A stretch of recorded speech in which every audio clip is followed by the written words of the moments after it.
Blog Talk Radio. It's time for Sasquatch Watch Radio. From the home base of Sasquatch Watcher, Virginia, your host, Billy Willard.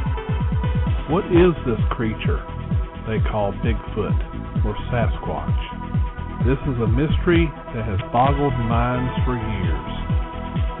Is it a man? Is it a beast? Is it misidentified common animals? Or is it a figment of people's imagination? There are many eyewitnesses out there that claim to have seen one. Have you?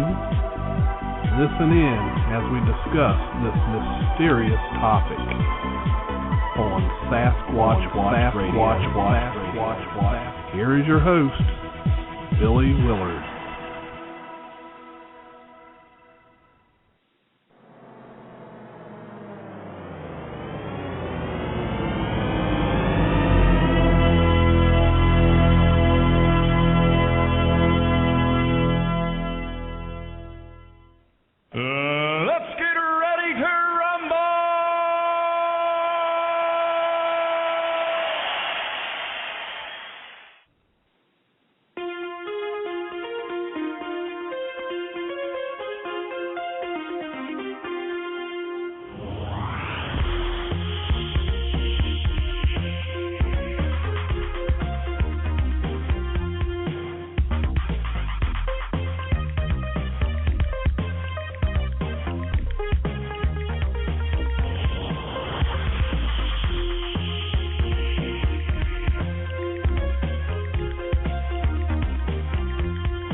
Welcome, everyone, to an episode of Sasquatch Watch Radio. First thing I need to find out is, can everybody hear me? I noticed that people are claiming that they do not have sound.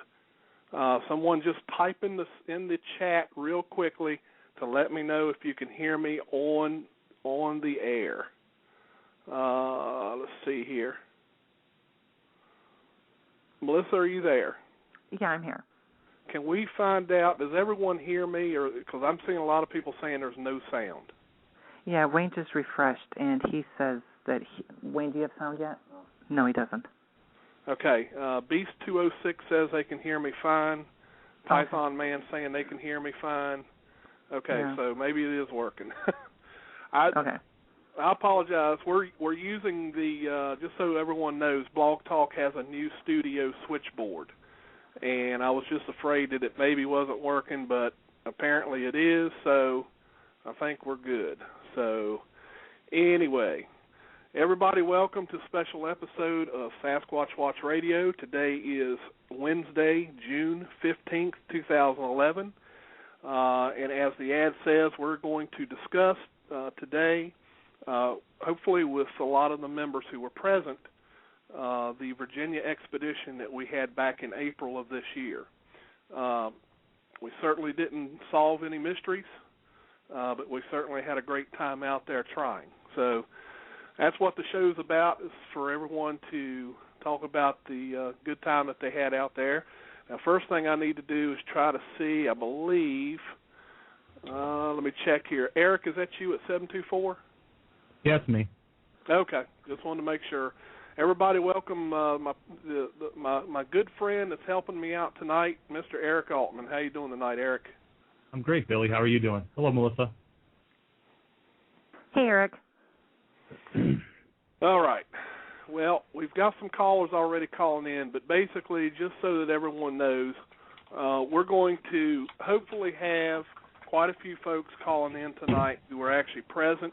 We did have 5 Bigfoot research groups at the site this year, just like we did in the previous year.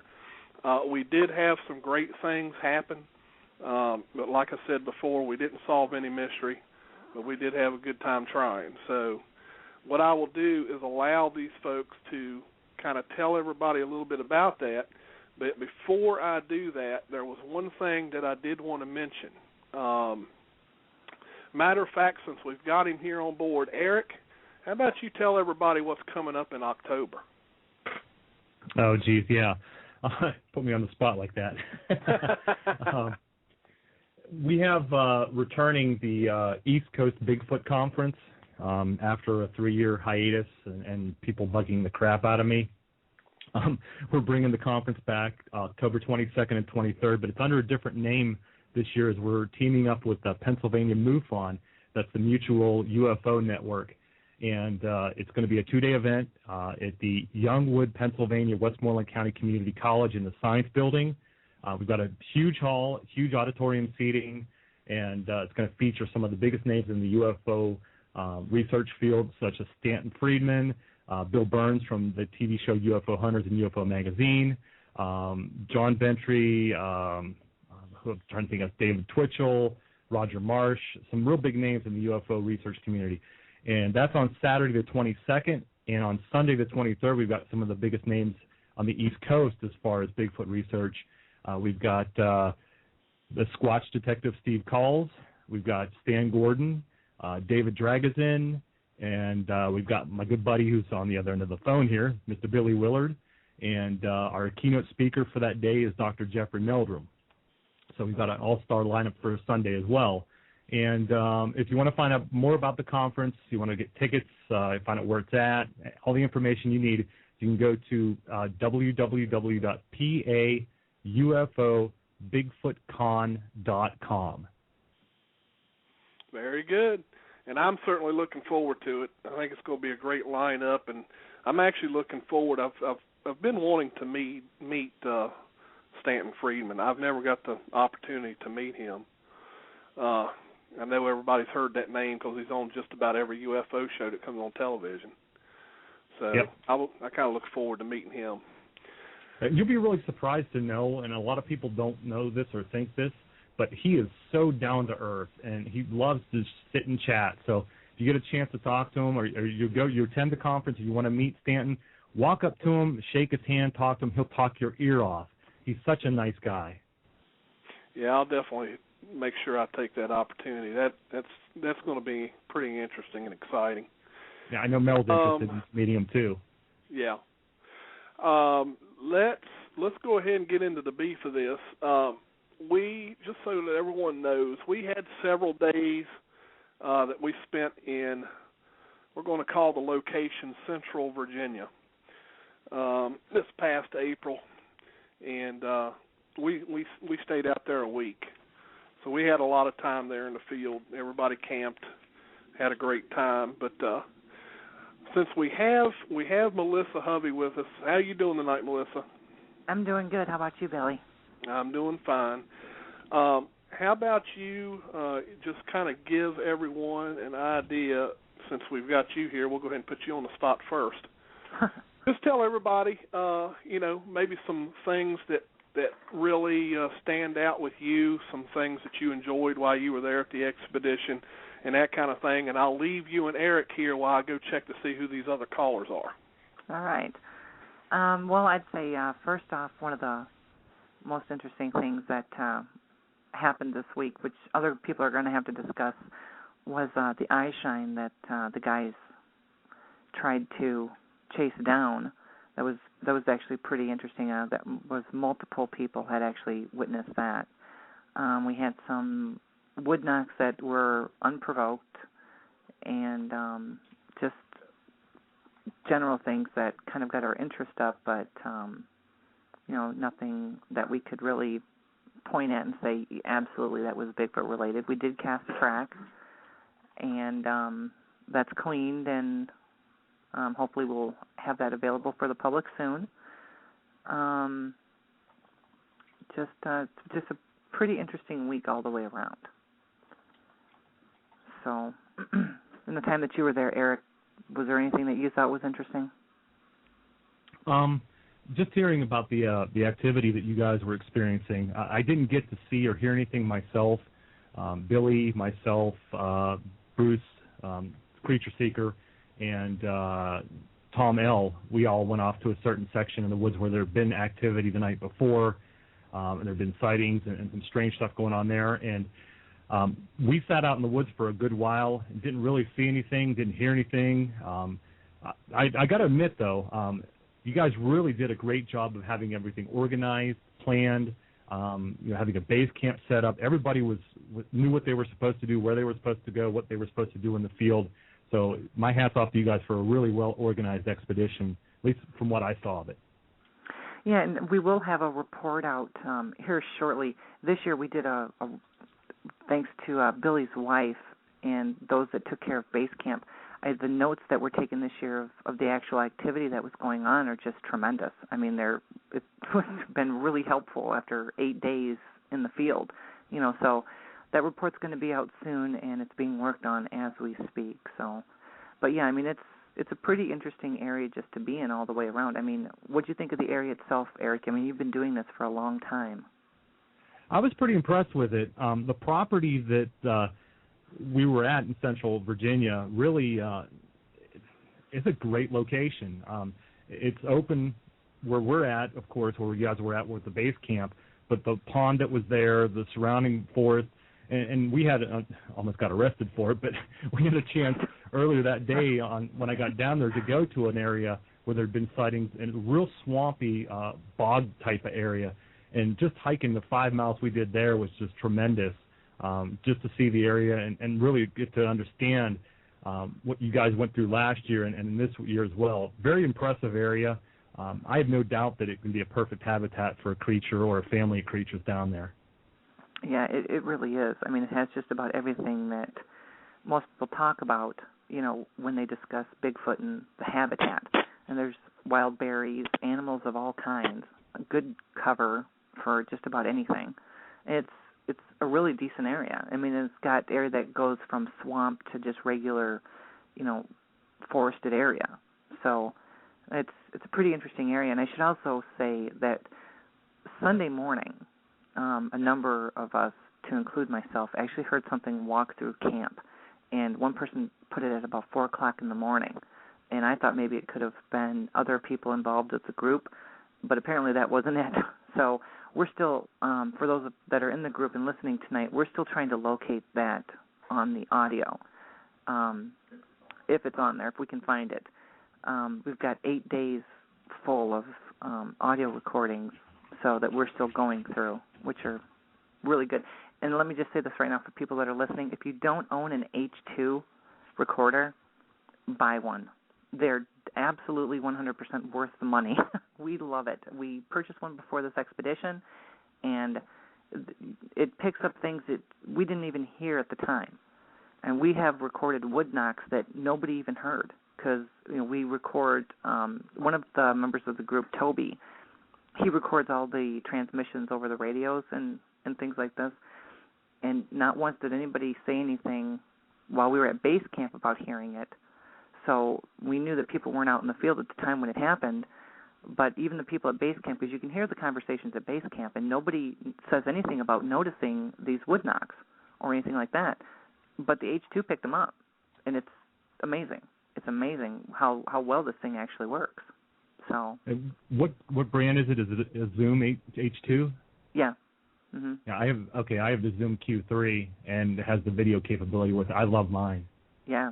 I've been telling people since we got back, if you don't have one of these, buy one, because it is definitely worth the money. We picked ours up on Amazon, so they're absolutely worth the money. Yeah, definitely. All right, folks, I'm back. I'm gonna go ahead and bring Kelly on. We got Kelly down in Texas. Hey, Kelly, how you doing tonight? I'm fine. How are y'all? Doing good. Hey, Kelly. Hey, Mel. Hi, Kelly. How Hi, you doing? Eric. I'm fine. How are you? Doing good, thanks. So far, we've got 4 folks here that were at the expedition. Kelly definitely drove farthest. How many hours did it take you to get out here, Kelly? It took me 22 to get to Ohio. Yep. But that's with sleeping a couple of times. You know, a couple of hours here and there. Right. And then we went to Pennsylvania, which I don't know how long that took us. And then it seemed like it took forever through the mountains to get to Virginia. Yeah, you drove a long way, that's for sure. I did. But was it worth it? Oh, yeah. I'd do it again. That's good. I'm glad. That's what's important. Let's see. Just so that everyone knows, and just in case we have some people out there, I'm hoping that Gary will have an opportunity to call in. Now, I did get a message from Brandon. Brandon's not going to be able to call in. He's got a ball game tonight. But I think Gary was going to listen in. And just so that anyone's out there listening that wants to call in, I figure we'll keep this first hour talking about the expedition with everybody that was there. So if anyone didn't get the number and you want to call in, it's area code 347-237-5070.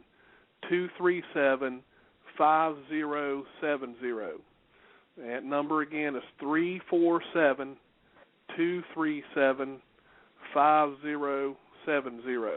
I'm hoping that Gary will call in, and some of the other folks that were there too. We had John from Nezra was there. We had a bunch of folks there. We had Beast there, Carl. There's a lot of people. Where's these people at, Melissa? How come they're not calling in? Where's Bruce? Well, I think Yeah. you know, I can't believe that you forgot Tommy. Oh, Tommy? Tom. See, I'm wanting to say that Tommy. I can't remember if I got a message from him that he was not coming or not. I can't remember. But Tommy. I need Tommy to call in. Tommy's been Toby. working a lot, so if Tommy doesn't call in, it's because he's working. Yeah, I know. Fairly sure. But so. Well, you know, hopefully they'll call in if they get an opportunity. But right don't now worry, we've Wayne, just got us four. So. And Wayne is right here too. So if you want to talk to him, I can get him on the phone. Okay. We don't want to. Yeah, just leave him tied up. But leave him tied up. One of these days, Willard. So anyway, I'm looking over. By the way, like everybody said, Janine did a great job of keeping up with all the notes and everything that was going on, and I've got them right here in front of me, kind of looking through. And you know, we had quite a few people out there. Here we had Brandon, Gary, David, myself, Tommy, Earl and Pat from that's with Eric's group, Pennsylvania Bigfoot. Let's see, Toby, Wayne. Let's see, we got a bunch of people. That was all. That's a list of people that was there the first night. Kelly. I tell you, if y'all seen these notes I'm looking at. But anyway, the first night. Let's see if I can find, as I'm looking through all this stuff. Here's April 23rd. Of course, we had there's Pete. Can't forget Pete. Yeah, where's Pete at? Yeah, where's Pete? Pete should be calling in. We need Pete to call in. Let's see, the very first night is what I'm trying to look at. Between 8 and 8:30 is when we started dispatching people out into the field. We had Brandon, Gary, and David went off together, and then myself and Tommy went to an area that first night down by a pond that was back in the woods. Earl and Pat, they sort of had their camp separate from the rest of the base camp, kind of parked up on top of the hill. And they pretty much stayed there, which is actually a good spot to hear, you know, sounds and vocals. Toby had went off into the south portion of the property. Let's see. That was that night that we were seeing that heat lightning. There was a lot of lights flashing, and we pretty much contributed that to lightning. Because I think Wayne started seeing it at about 9:35 at night, and we figured it was from that storm because we found out there was a storm going through Culpeper, Virginia at that time. And then I think the first thing that happened that night was at almost 10 o'clock, and that's when Tommy and myself heard what we thought was a wood knock, but we can't rule out that it was someone back at base camp closing a car door. And that was the first thing that we remembered. 11 o'clock, we heard something rather large moving into the pond that was hidden back in the woods. Almost sounded like something had gotten in the water and got out really quickly. Let's see. And that was all that first night, because there was just a few of us there that first night, right, Melissa? Because that was Thursday. Yeah, that was kind of a quiet night. Yeah. At least for the people involved. It was right. There wasn't too many of us there that night. Right. And then it was the next day, April 23rd. That's when Pete showed up. Pete arrived. I believe. If I'm looking at my notes right. Earl and Pat. So anyway, let's just kind of go over some things. Melissa, when I went off and was checking to see who was on the line, I don't know how much you had said, but let's talk about. I wish Tommy would call in, because I want to talk about that one thing that happened when Tommy calls in, because it's so good to hear him tell the story. So I don't want to spoil that one. That one was fun. Who was it that had found the footprint that you casted?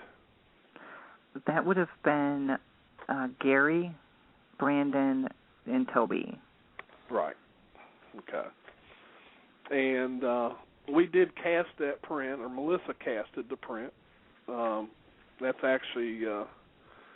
was actually in an area where there was quite a bit of water lying, and something had obviously walked through there. You could actually see toes in the print, which was interesting in itself. And then, of course, as you casted it and you've cleaned it up real well and everything, there does appear to be some type of possible dermals in it. Now, I don't know for certain. We'd probably have to send it for somebody to look at. But it does have some interesting features on it. Yeah, it truly does. I mean, I've sent off a photograph to one person that I trust his opinion, and I mean, it's at this point, for me personally, it's kind of like a, what is it? I don't know for sure at this point. I really don't. Yeah. So, all right, let's see here. Bill Green says he's got a question in chat. Oh, goodness. Yeah, I saw it's his normal question. Okay. Yeah, I'm having trouble watching the chat and watching the studio all at the same time. What was his question, Kelly? Do you remember? His normal is anything new, and is there any new sightings where we're at? I will say this. I did receive a report from a lady up in Orange County, Virginia, and I haven't visited the site yet. I've been communicating with her, and I'm just simply waiting for her and her husband to come to an agreement to allow me to come up and visit the site. But she did have a sighting. She's told me some things about it very briefly, and as soon as she gets in contact with me, I'm planning on going up there and checking that area out. And interesting enough, that whole area has had a lot of past sightings, so it should be interesting to get out there and take a look at it. Cool.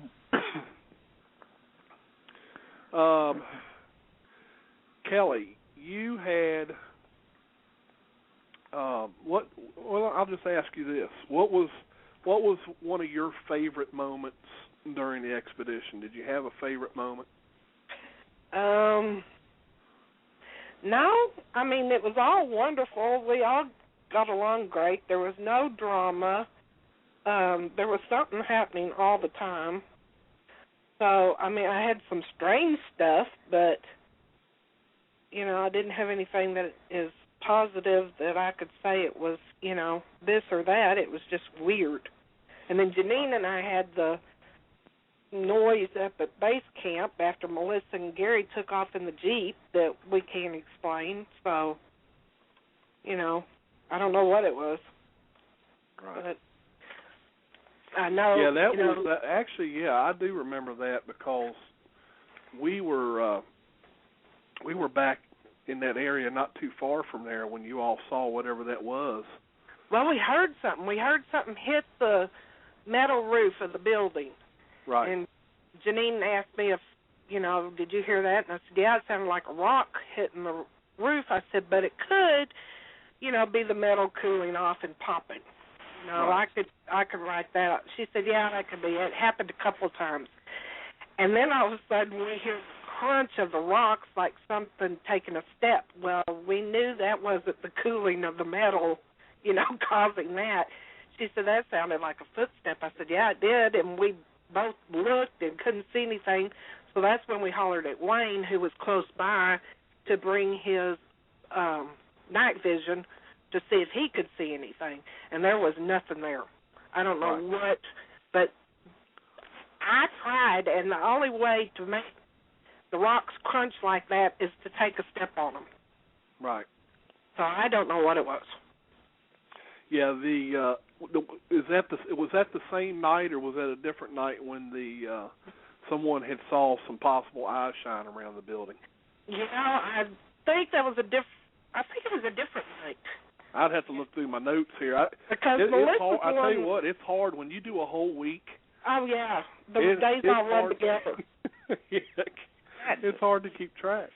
Billy, the night that we seen the eye shine up by base camp was the night that John was there. Okay. Because John and somebody else was chasing it, whatever it was, back from the area where you and Tommy were. Yeah. And then I caught the eye shine on the side of the pole barn, and then followed it and tried to get up near just to be able to see what it was, and it was just gone. Right. That was a different night. Right. That was. And that's the night I went back there with John and them, because I had the thermal imager with me. Right. And we went back there, and it was really funny because John was kind of right behind me. He was looking at my thermal imager, because he knew from something there it was going to show up. So as we're walking through there, it's really funny. I got a heat signature on the thermal, and I was like, what is that? I couldn't tell if it was something obscured by the brush or if it was really as small as it looked on the thermal. So as we got closer, we realized that it was a little field mouse. And the little field mouse actually climbed up on this little small shrub and just climbed out on the limb. And, we were able to follow it with the thermal. And, them guys were pretty impressed because they were like, oh, well, if there's something walking around here 7, 8 feet tall, we won't have a problem seeing it on there. Right. So it was pretty cool to see that. But I don't think y'all saw field mouse. I don't know. I didn't get a full visual of it. All I seen was the one eye shine. So like I don't. I say, you yeah, didn't but see a field field mouse would be a little bitty pinprick. You would never see that eye shine. Well, Billy, I should tell them about the little funny incident we had with the field mouse that we saw on the FLIR. Oh yeah. We were in it was Friday night. Friday, we were sitting, me, you, and Creature Seeker and Tom L. were all sitting in a very remote, secluded part of the forest where there had been some activity. And I had the FLIR out, and we would hear a branch break or something, and I'd look, and we heard something behind us moving and rustling in the brush. And I put the FLIR on it, and I see this white spot, and it's coming down at a diagonal from the ground, from the middle of the air to the ground. It looked like it was like floating down, and then it started coming right at Billy, and I'm like, dude, there's something coming right at you. It's about the size of I don't know what it is. It's something's coming right at you. And Billy jumped up and turned around. We all put our spotlights on it. Here's a little mouse. Billy had all kinds of things coming after him on this last trip. Well, I don't know. Last year I had a raccoon try to get me. Tried to get in the tree. It's got to be your cologne, Billy. I guess. I guess that that Deep Woods Off has this attracting scent or something. I don't know. And mix that with Old Spice, and then you're going to attract everything. Oh gosh. But yeah, I'll let me see. I'll be right back. You guys chat just a second. I'll be right back. There's a caller in here, and I got to find out who it is. I'll be right back. All right. Okay, well, what do we talk about, guys? Well, I almost got arrested on Friday afternoon. You've got to learn how to sneak into private property better, Eric. One lesson I learned is don't trust Tom L. when he says, I know exactly where I'm going. And he did. He did. He just didn't know it was private property. Oh. Did your lesson on Trespassing 101 do you any good for the future?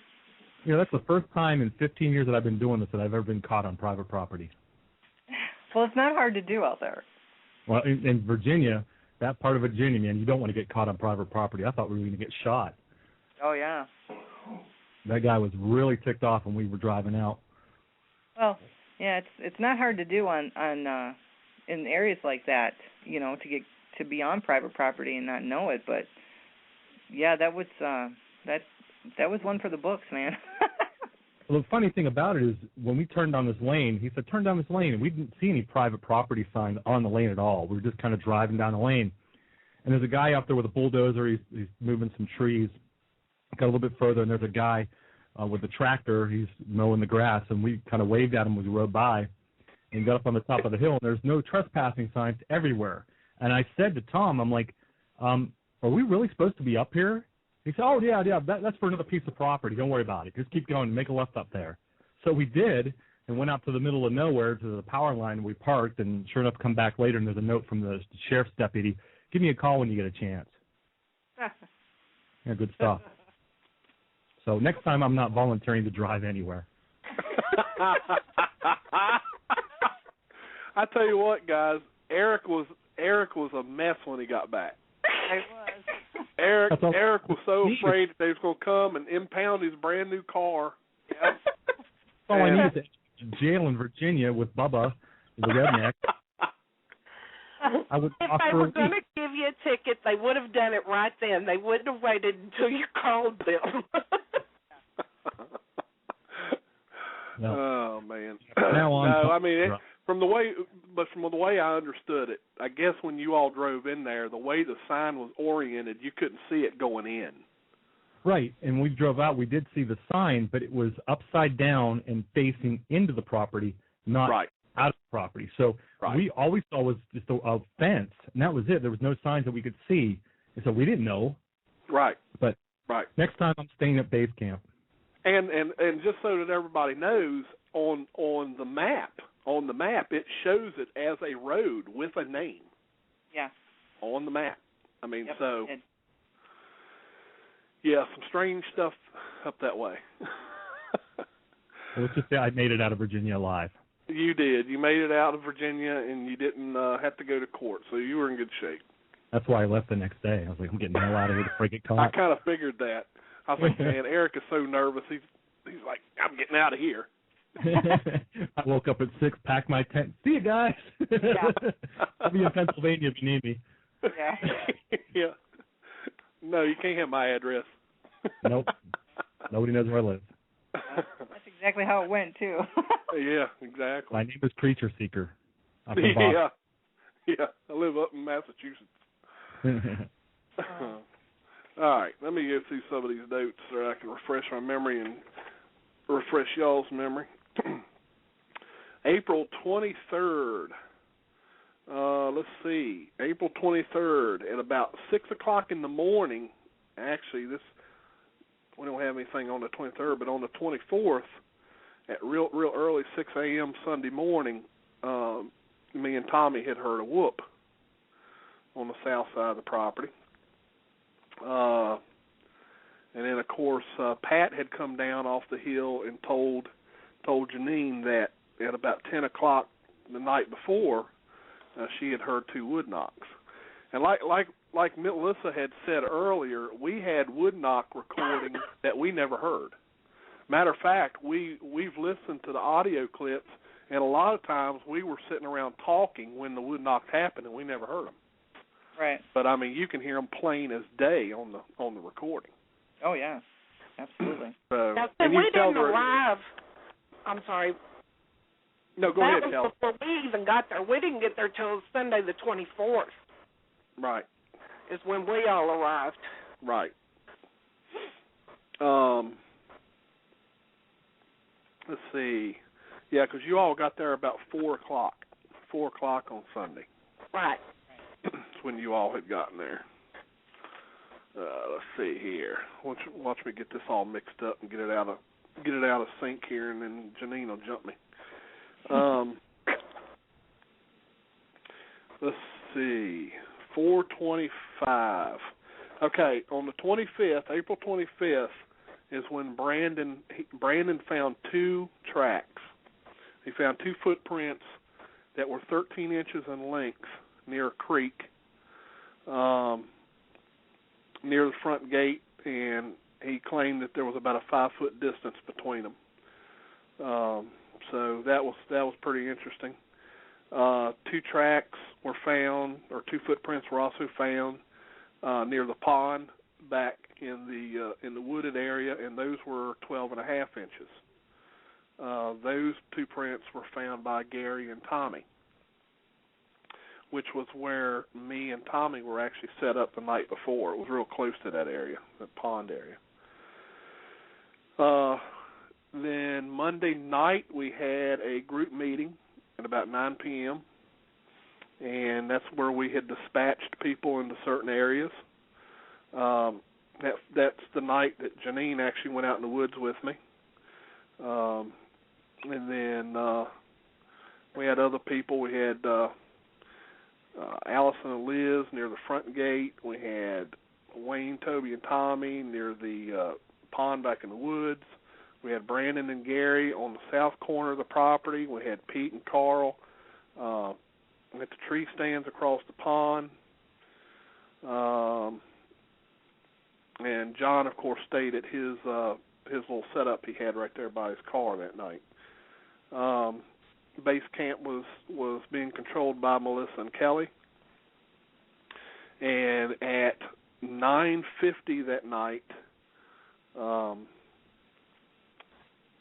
we got on here 2 wood knocks, Pete, and I'm going to assume that was we had Pete do 2 wood knocks. Yeah. Yeah. We didn't get any repeats because we don't have any notes that there was anything repeated. And then at 10:05, we did a call blast. And the call blast that we did was of a baby cry. Didn't get anything from that. We repeated it at 10:17. Group number 5, which was Brandon and Gary, at about 10:15, had reported hearing some howls. Then we had 3 wood knocks at 10:42 that was done by Carl. Let's see. Yeah, I remember this night at 10:49, about 10 minutes before 11, I heard something. We didn't get anything on the thermal, but I heard something being thrown from the woods about 20 feet from me where me and Janine was set up. It sounded like a rock or something that had landed on the ground, and it wasn't very far away when it landed. Am I forgetting anything, people? I'm looking at these notes. No, you're doing pretty good. Me. No, but that explains why Janine didn't want to go back into the woods the next time. Well, like I say, the moment that I heard it land, I immediately just started scanning the whole area with a thermal, and I didn't see anything. Now I would say that more than likely, if something was back in that sick area, it was so thick. You got to have a little bit of space for the thermal to really pick up. I mean, you might be able to pick up in between some open spaces, but when it's thick like that stuff is, if it's back in there 10 feet, you're not going to see it. I don't care what you're using. Right. Let's see. 11:07 that night, rocks were thrown from the left side of the road. From base camp, facing base camp. Okay, yeah, then that's the night, 11:10, eye shine was reported from multiple locations. So that's the night that we had heard, or you all had seen something over there by the corner of the building. Right. And then at 20 minutes after 11, that's when I had gotten out, and then a group of us went in with the thermal and searched everything out. Yes. Something was moving between Wayne and Gary. Wayne said that it sounded like water contact headed in his direction, and he heard the sound twice. So I thought that's what happened that night. And then at 12 a.m. we did 3 knocks. Pete did 3 knocks, and nothing really happened after that on that night. Yep. Oh, boy, I wish Tommy would call in. Because we're getting to that. Okay, Janine just reminded me, Tommy said he was not going to be here tonight. So we do need to mention what we're getting ready to talk about. We're closing in on that knife to a gunfight moment. Yeah, we are. We're closing into that. You know, I really thought about kind of editing and putting that small clip out, but I said, nah, we'll just talk about it. Okay, so we're there now. We're at Tuesday night. Tuesday night, we had Gary and John over on the south corner of the property. We had Earl and Pete over near one of the deer stands. We had Tommy and myself and Toby. We're back on one of the trails kind of centered in the property. We had Brandon and Chenol. And just so everyone knows, Chenol is a member of Nezra. And he's kind of a new and up-and-coming fella in this field. We had some really great times talking to Chenol, and everybody really got to know him real well. He's a very, very nice fella, and I think this research is he's going to benefit or be a benefit to Bigfoot research because he's got some really great ideas, and he's got a musical background, and he knows his sound. He knows audio, and he's currently working on some things to where he is he's getting some help from some of the people that he works with because he is a musician, and he's getting some help from people who are going to try to see if there's a way to create a formula to triangulate. For example, and I'm going to try to explain this as simply as possible. If you set out a certain amount of recorders, let's say you put out 3 recorders, and you know their position and you know their distance from one another and that type of thing, and you get a recording on all 3 of those recorders, he's working on a formula to come up with a way to triangulate the position of that sound. And I think it's great. It's a great project that he's working on, and he's already started working on it. So I'm sure he'll share it with everybody once he gets some more information on it. Kite Squatch has a question. He says, now that have used your thermal imager in the field, do you have any opinion about it, good or bad? Yeah, I say it's good. If you remember what we're getting ready to talk about, yeah, it was good. I now don't know why I didn't have one before, but probably because they were more cost prohibitive. Yeah. The cost of these things have come way down. Well, I call them a homeowner version. The more high-end thermals, such as the ones that Dranginis have, are $15,000-$20,000 plus. And those are good pieces of equipment. But these quote unquote homeowner versions or small company version FLIR units, they work. They do work. They're not as good, but they work. So I ain't got nothing to complain about. Because Tuesday night, I was glad I had it. Tuesday night, the first exciting thing that we had happen, which was with Gary and John. About 8 o'clock, Gary and John had went into an area of the property, and they got into a position and they heard something. and it didn't take them long to figure out what they heard because of what they saw, and it was a rattlesnake. I think it caught everybody by surprise. We really didn't expect that we were going to find a rattlesnake. They saw it, they heard it, they knew it was a rattlesnake. Gary took care of the rattlesnake. He gave us a radio call to warn us, I'm taking care of the snake. And he took care of the snake. Matter of fact, John was so happy that he reported to everybody on the radio that this man just saved my life.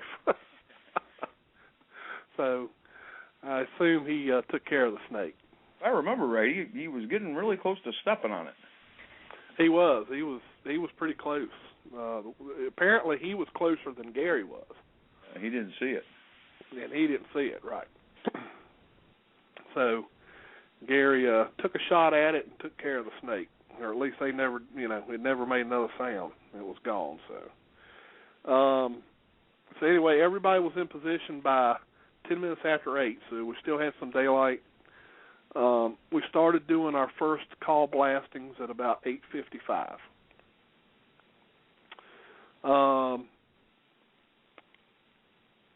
At 9:02, let's see here.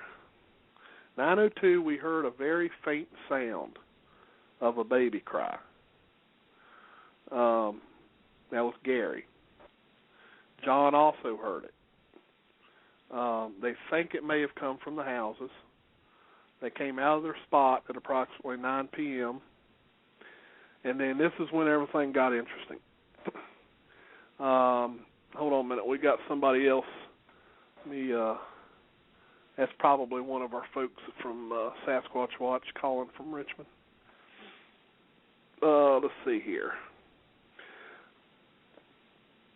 All right, do y'all want to talk about something while I go see who this is? Yeah, I think you got your girls at base camp heard the baby cry thing too, didn't you, Kelly? Very faintly. Yeah, I think Melissa said she heard it too, because there's radio chatter about it on that one thing I posted. Right, but it sounded like it was coming from behind us, and that was from the direction of the houses. Right. Because then it happened again.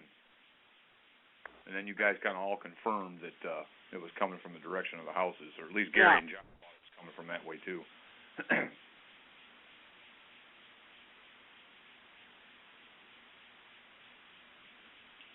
We all there? Who all's here? I'm here. Okay. Well, I just got really quiet. Sorry, I was having recurrent flashbacks of being arrested in Virginia. You have nightmares about that every night, probably. I do. Cold sweats. Oh. I was lucky that old man didn't come out there in his gator with a gun. When we saw him standing on the side of the road and we were coming down out of the property and he had this look on his face, I said to Tom, like, dude, we're dead. He's going to kill us. Eric, we told you that if you got arrested and were sitting in jail, we would make sure that you got some food. But still, that wasn't good enough to calm me down. I think at that point I really wouldn't care about food. I just care about getting out of there alive.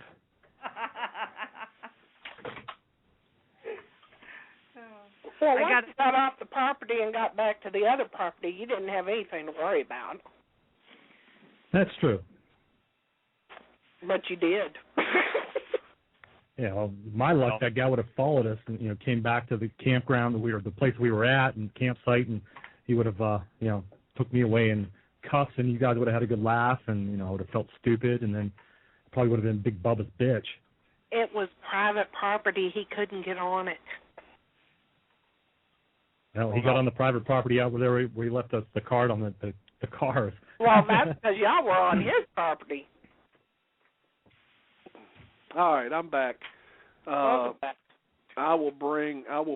That's, by the way, everybody. That's Doug calling in, and I'll bring him on in a minute. But I wanted to talk about this because this is one of the funniest parts of the expedition, probably. At 9:12. 9:12. By the way, we're still on Tuesday night.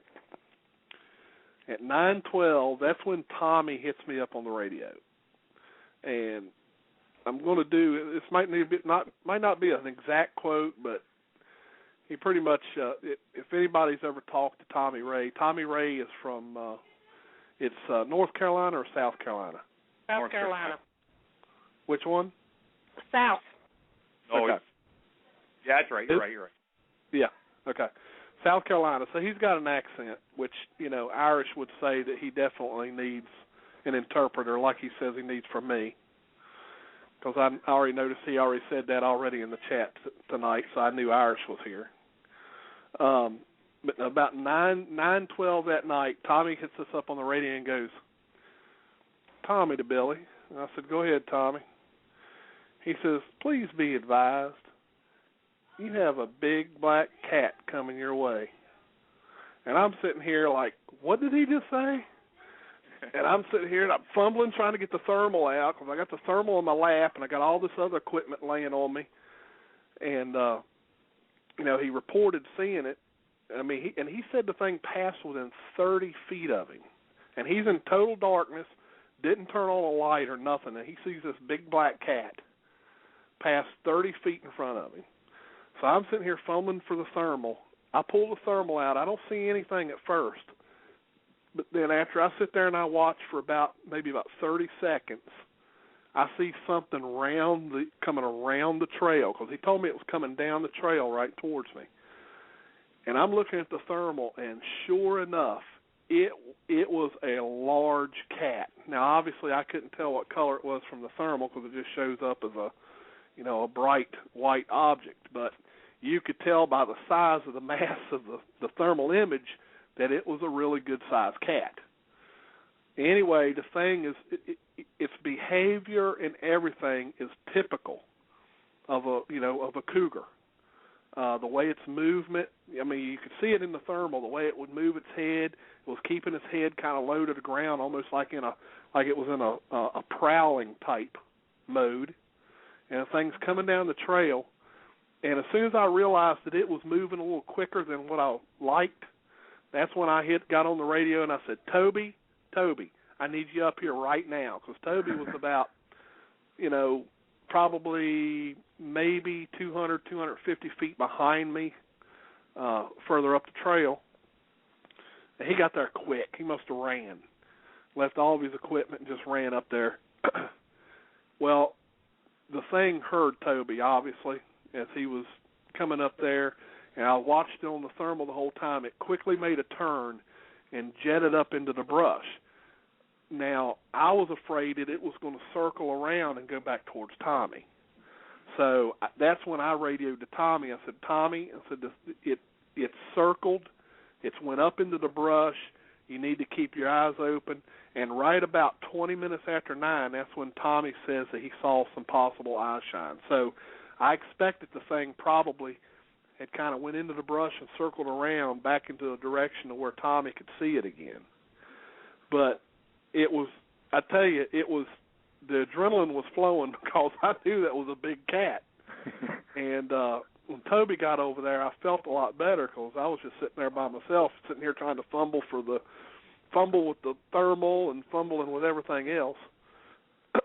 But Toby got over and made me feel a little bit better. So I worry more about the big cat than I do Bigfoot. So yeah, no kidding. They're sneaky, do without the big cat. So. And then he called you on the radio. Then he called you on the radio and asked you if should I turn my headlamp on? And that's when you called. I think you called him and told him that it was coming back his way, and that's when he made the comment about bringing a knife to a gunfight. Yeah, exactly. He got on the radio.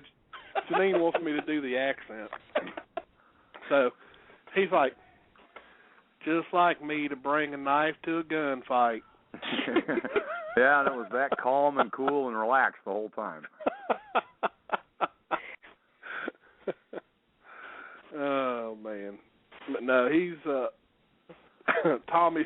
Tommy is a very nice guy. And he's just hilarious. You just couldn't. He's a good guy to have out in the field with you too. Yeah, he is. Yeah, because he stays calm. He didn't panic. Stays very calm. very calm. I mean, if I had a cat pass in front of me 30 feet in the dark, and I'm sitting there with a little knife, I don't know. No. You'd have probably heard my body functions happen after that. Billy Kite is asking a question. He wants to know if you recorded this on your thermal video. I knew that Kite was going to ask me that question. And as embarrassing as it is for me to say this, is when I saw that thing, the last thing I was thinking about was pushing that button to take a picture. I was looking for the weapon. Because that thing was coming towards me at a pretty good pace, and the only thing I was thinking about was grabbing the weapon, because I didn't want to be dinner that night.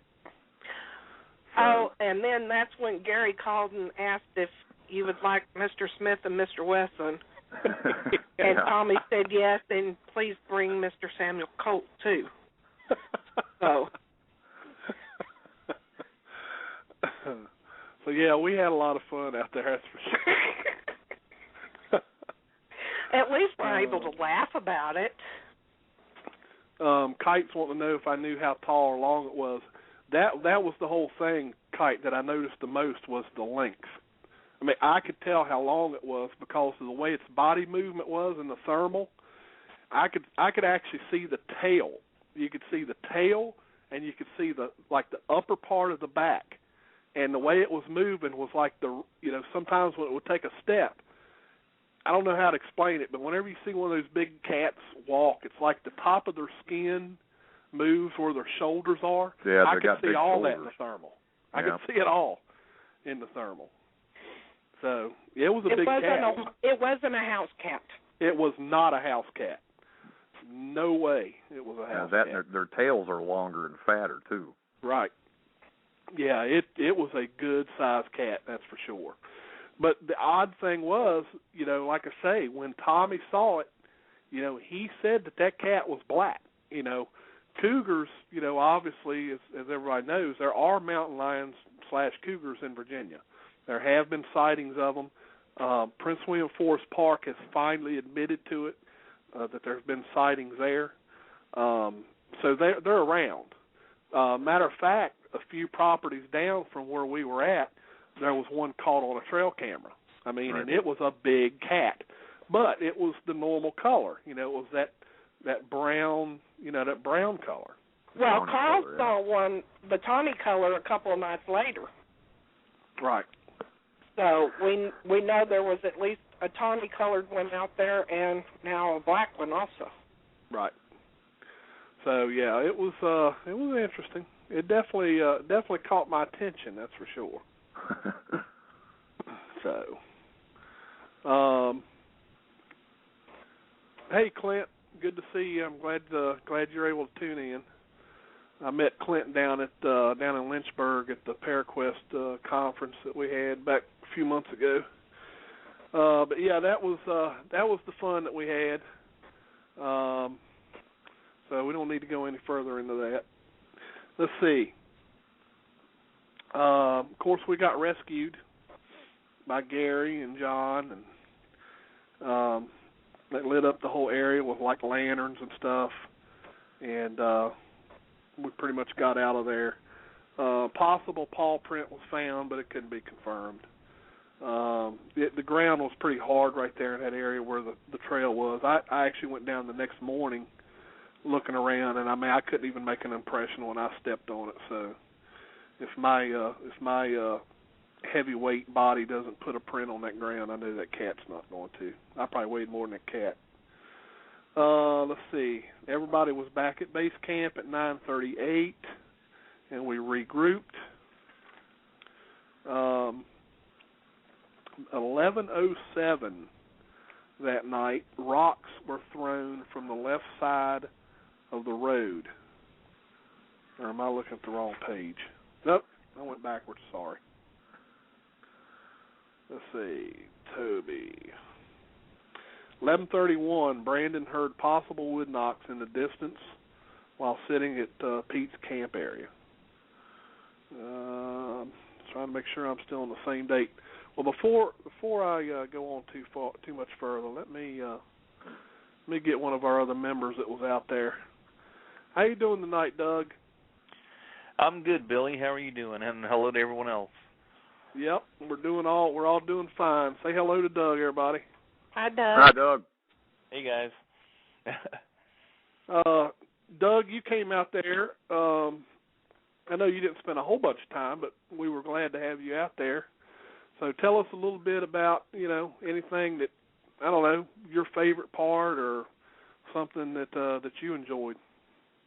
Yeah, I did a little different in that I was only about a little less than an hour drive away from the property, which made it convenient for me. So I came out, I think it was Wednesday was the first night I came out, and spent a large portion of the afternoon up until about 11 o'clock. I'm dealing with a disability in my right foot where I can't do much walking, so I actually brought my four-wheeler with me and did a lot of perimeter, just trail riding. I actually, on the 2 days that I was there for the majority of the time, when we were sitting around the fire and just shooting the bull and having a good time and meeting everybody, that was great. I was glad to get a chance to meet a lot of nice people and make a lot of good new friends. But the interesting fact that I had is I was able to basically travel every single trail on the property, including the perimeter. And as Billy was saying, it was pretty dry out there at that point in time. We really didn't have much going on, but I was able to get down into some of the areas that were a little more wet and look around. I didn't see any particular prints or anything. Obviously, I would have brought them to the attention. I had also brought some casting material with me. I could have cast them if I found any, but we didn't find any, unfortunately. I know one of the evenings I did stay later, and Toby and I were out on patrol that night. I think it was Thursday night, I believe. You can correct me if I'm wrong on any of these, Billy, but we were back in the far corner, back toward the swamp area, and we heard some. I think we heard some possible knocks, but that was about it. We didn't get a whole lot of activity back here, but I had certainly definitely enjoyed the time, the camaraderie with everybody, and the opportunity. Our hosts, Tyke and Allison, were fantastic, great people, and very hospitable. Did a wonderful job there for us, and I thank them. And I really had a good time. I will say, even though I personally wasn't involved too much in the activity. Unfortunately, I missed the night with the cat, which I wish I would have been there, but that was a big event. I know that and the rattlesnake deal with, but otherwise, I'll just say, putting in my 2 cents in, we did have a great time out there, and I think we came in, as far as I know, with some good evidence and things, and hopefully we can come back there again soon, maybe on a little wetter season when it's a little bit more moist back there. We got a better chance of getting some prints and whatnot. Well, we enjoyed having you, Doug. I knew that was the first opportunity I got to meet you because you went out on another expedition up in, up close to Harrisonburg, and one that I wasn't able to make. Yeah, I was up there with Ann and Brandon and them. Yeah. Mm-hmm. Yep. So I missed you that time, but at least I finally got to meet you this time, and we enjoyed having you out there, and glad you was able to come out and spend a little time with us. It was great. Yeah, I appreciate it. It's hard for me to camp and stuff with the disability I'm dealing with right now, but hopefully in the future that'll be a moot point and we can stay the whole night and not be a problem. But I did have a good time, and thanks everybody for their hospitality. It was great meeting everybody. Oh yeah, we had a great time. Now, do you want to stay on here and just listen into the show, Doug? Sure. Okay, I'll leave you on here. Absolutely. Let's see. Melissa and Kelly, where was I? You were on Wednesday. Well, you forgot one thing on Tuesday. Okay, what? That was the eye shine night. Oh, did I?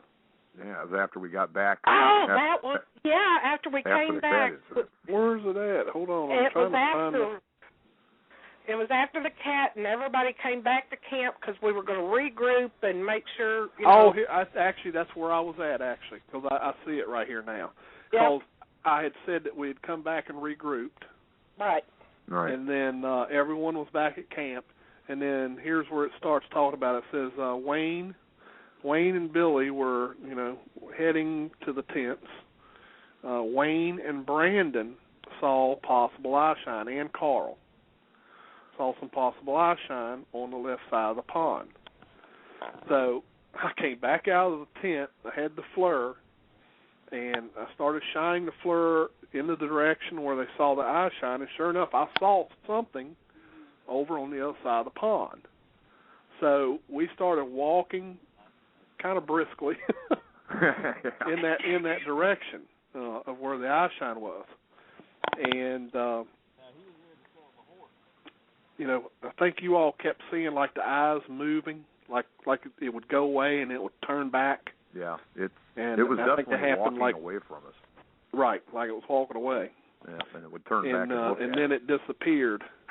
Well, as we're walking down through there with the FLIR, and I think it was Wayne. I think Wayne, you were behind me. Yeah.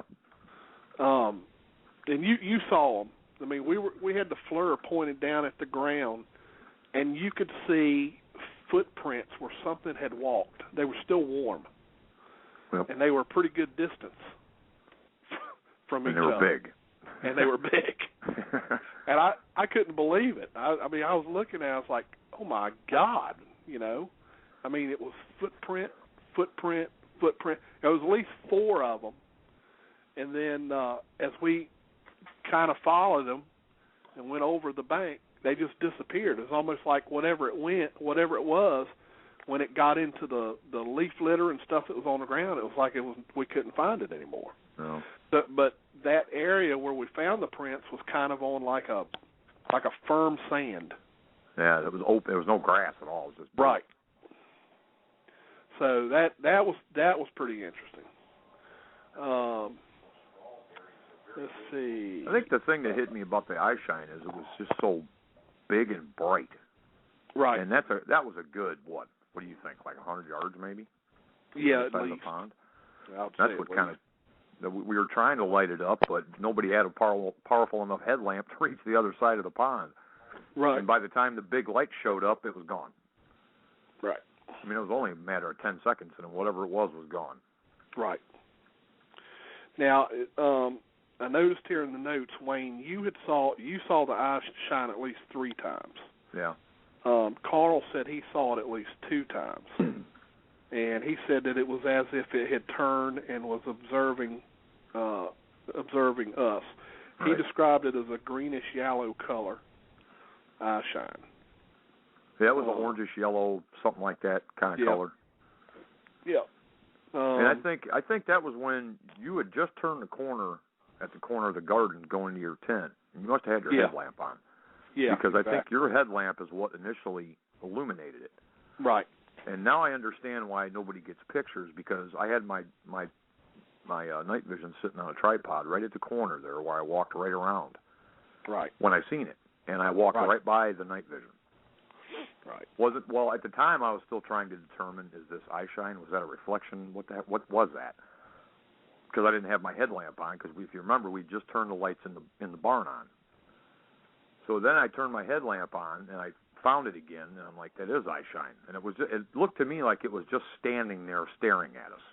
Right. Because then shortly after that's when Carl came up behind me, and then Brandon followed not too long after, and it started to walk at some point in there because the eye shine disappeared.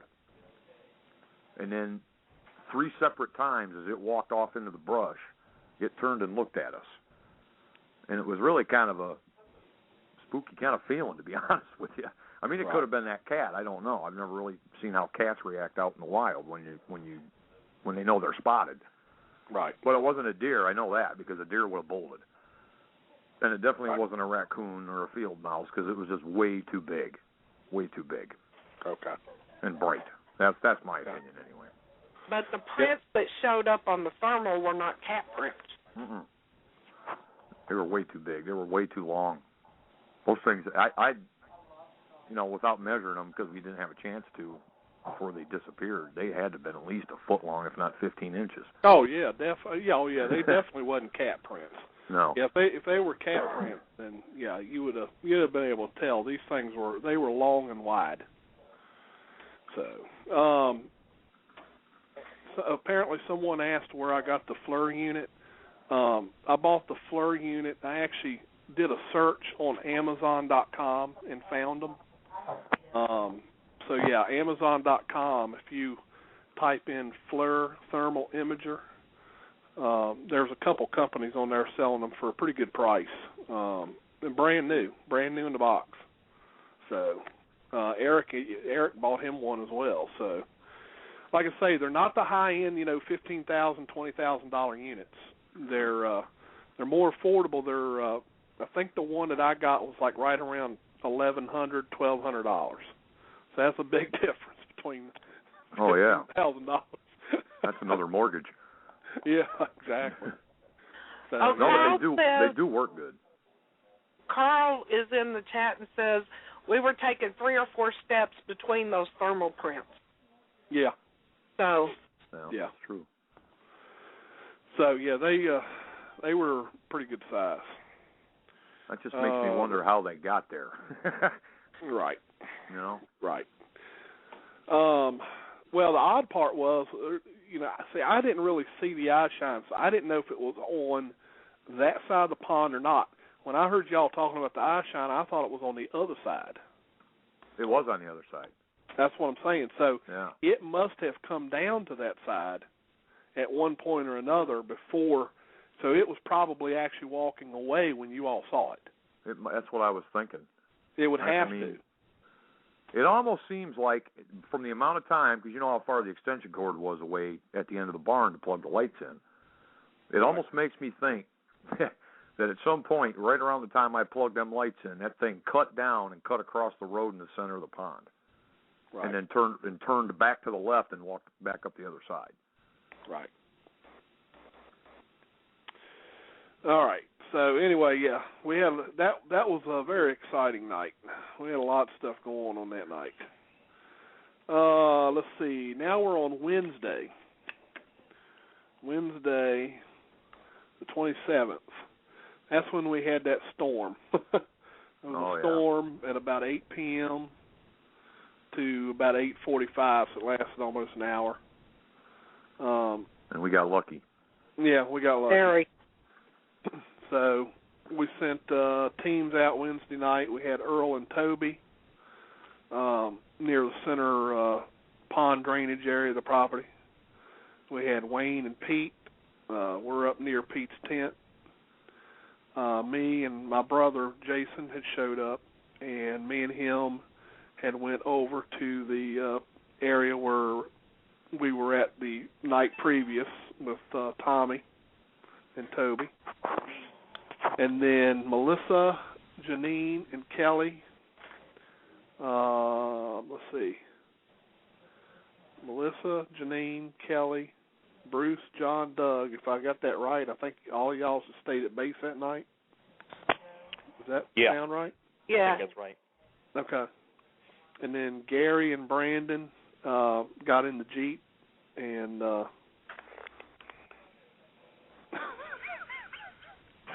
thing right on here, Jeep stuck trail. Did they get the Jeep stuck again? Yeah, remember they got the Jeep stuck?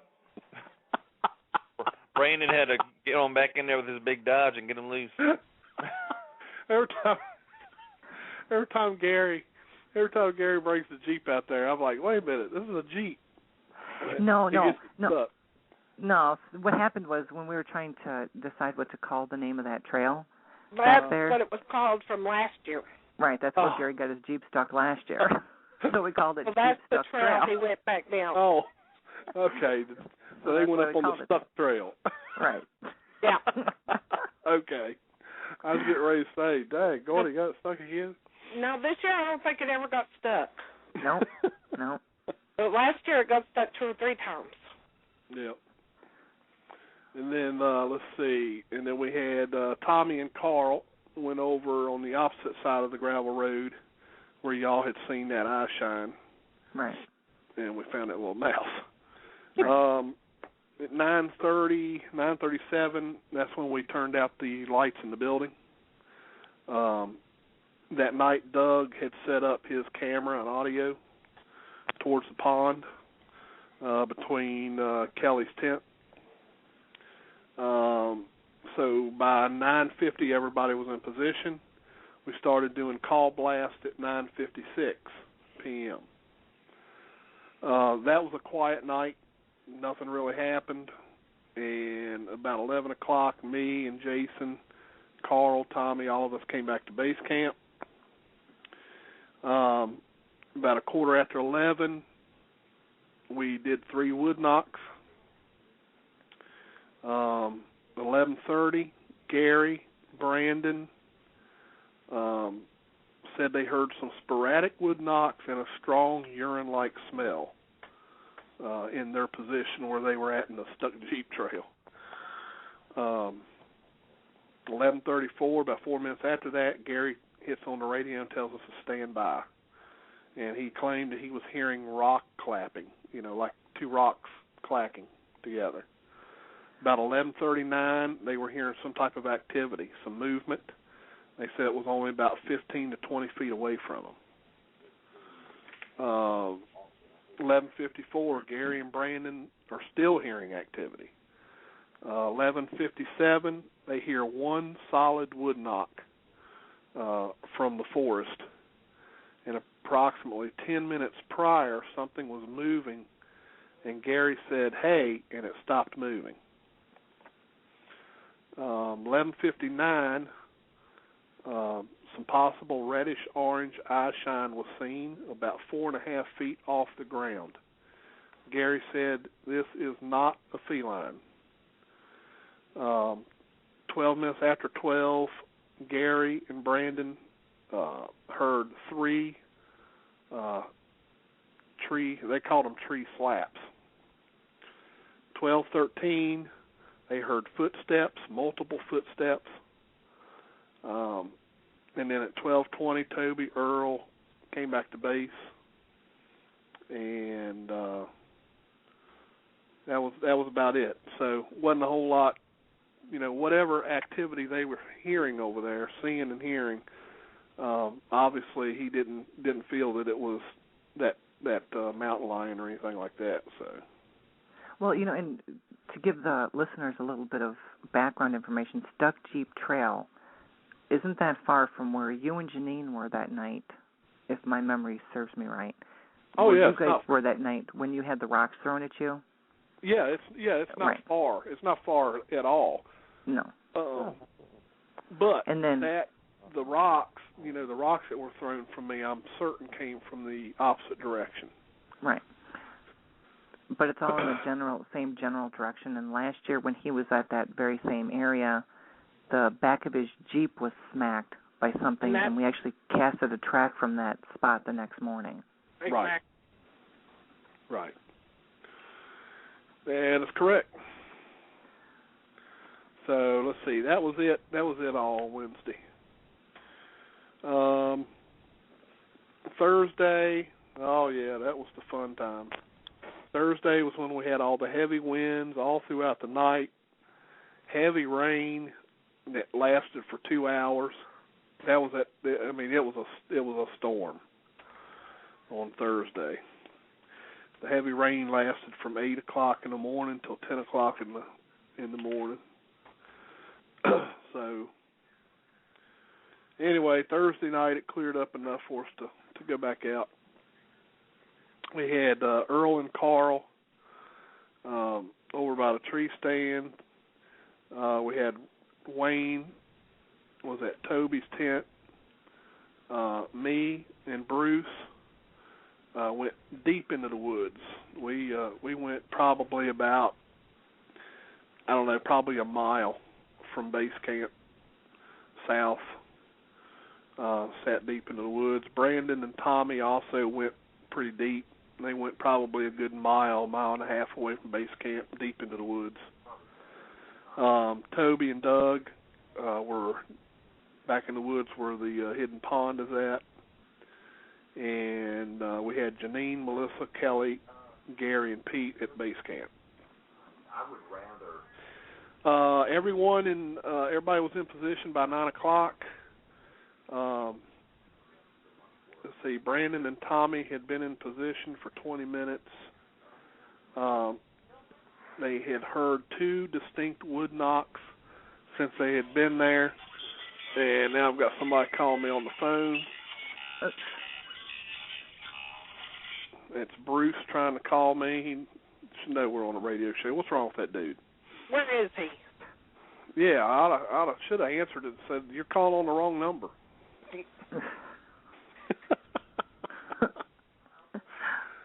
As a matter of fact, let me, while I'm sitting here thinking about it, I'll send him a little text message. Tell him to get on the show and quit fooling around.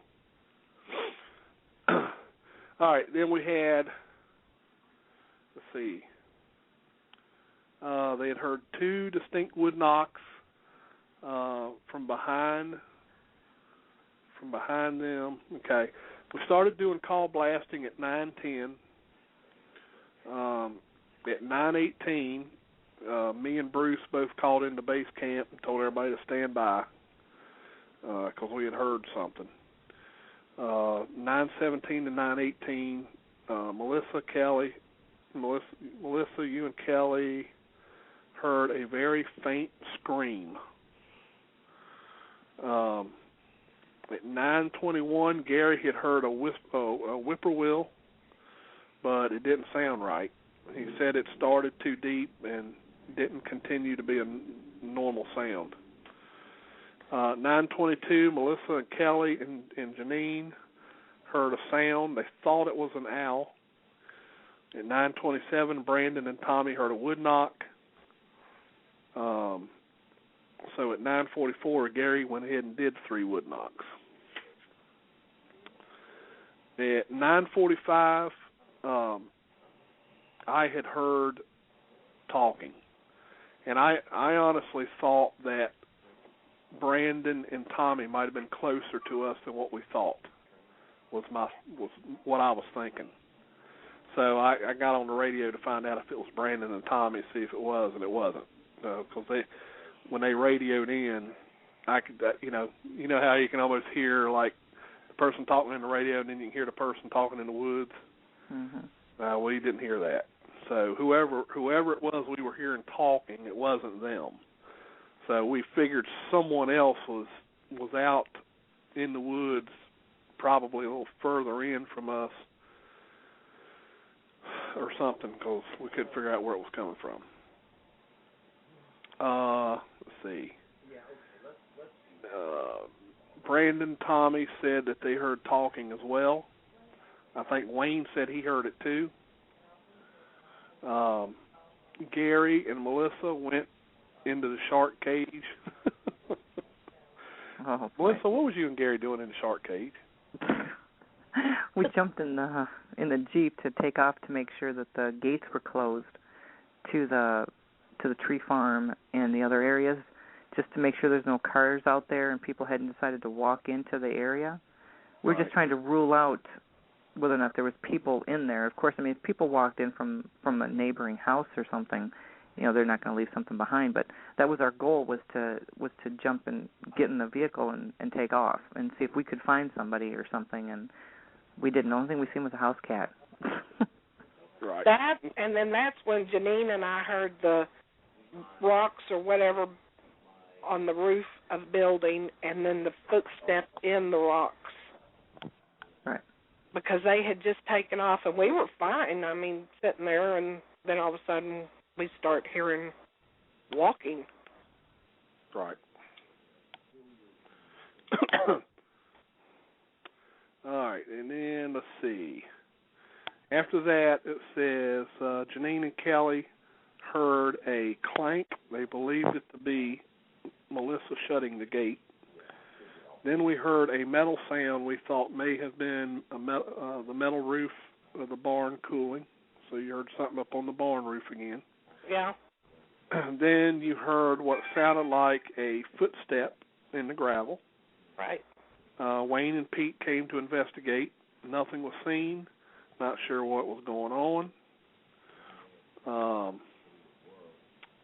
Let's see. We had Wayne bring his night vision to look because we couldn't see anything with, our flashlights. Right. And let's see, we had I just told Bruce to call into the radio show and quit goofing off. In 10:01, Brandon heard a wood knock. As of 10:04, Brandon has not answered. Okay, so y'all were trying to apparently reach him on the radio. 10:06, Brandon said wood knock south of the road. And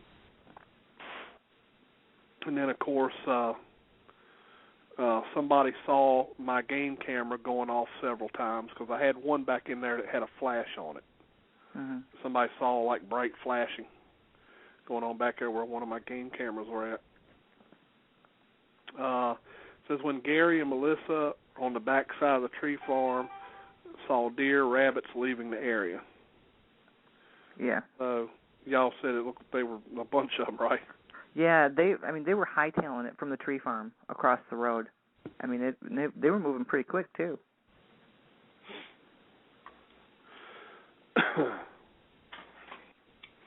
Let's see. And what else do we got here? You saw the deer and stuff leaving. 10:22, we did a call blast. And that's page 10. Just before the call blast, Brandon and Tommy had heard two quick, distinctive wood knocks, and then one return. 10:27, Gary, Toby, Pete heard what almost sounded like a vocalization. Decided to do another call blast. So 10:29, did it 2 times. 10:35, Mel, Melissa, Kelly, and Wayne heard a noise, sounded like something that was hit. While Wayne and Gary went to check it out, Melissa, me, and Kelly, so Melissa, Janine, and Kelly, heard something from the building. At 10:38, a partial call blast was done. At 10:39, a full call blast was done. At 10:40, Brandon asked for a call blast to be repeated. Brandon says that what they heard was totally different. Another call blast was done at 10:42. Brandon reported that he and Tommy heard the same sound as the call blast, but louder and clearer, along with 5 wood knocks. So that was pretty interesting. Mm-hmm.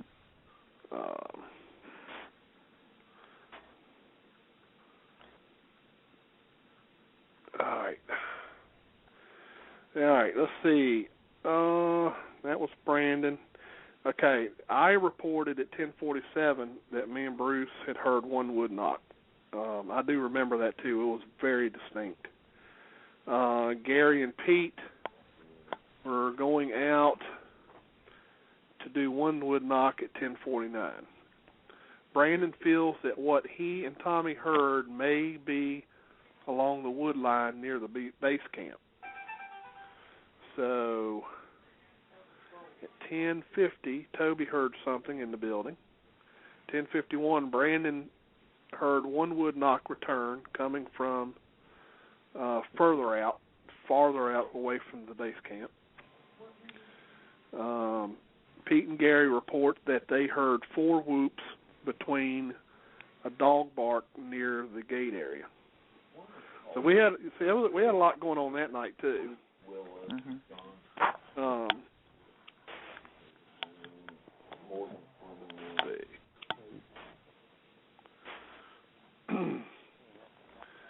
I don't know if Bruce is going to call in here and give his portion of the story or not. Let's see. I got to figure out where I was at here. Heard that. Pete and Gary reported hearing the 4 whoops. we all heard at 10:56, 11:01 we heard coyote, or what sounded like coyote. Gary and Toby heard something that was not a coyote sound. It was more of a deep, raspy yelp. Melissa, Doug, and Kelly also heard it. Explain what that sounded like.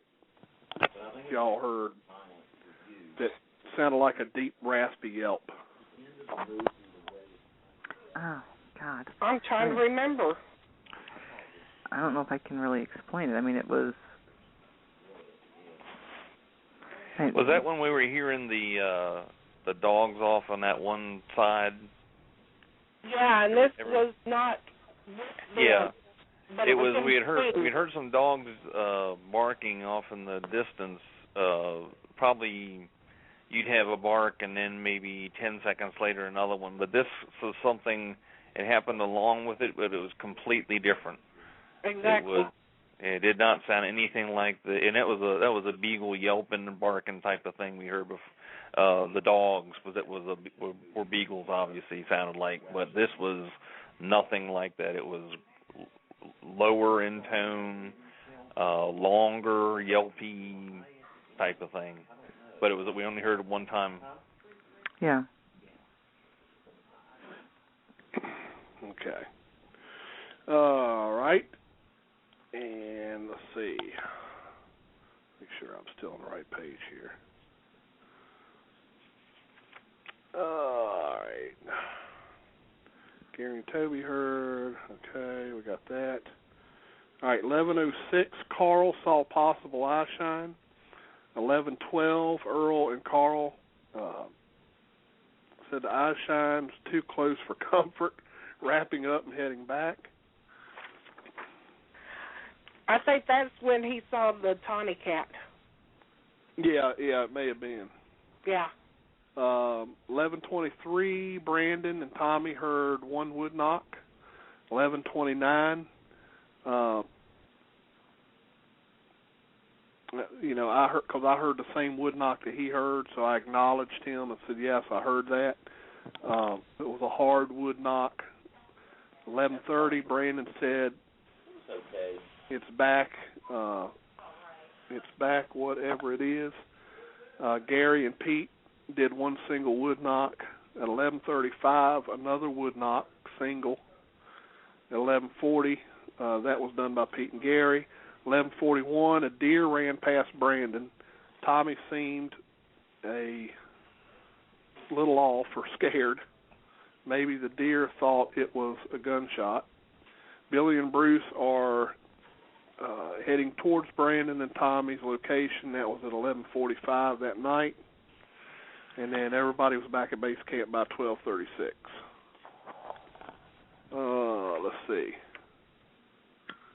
And then,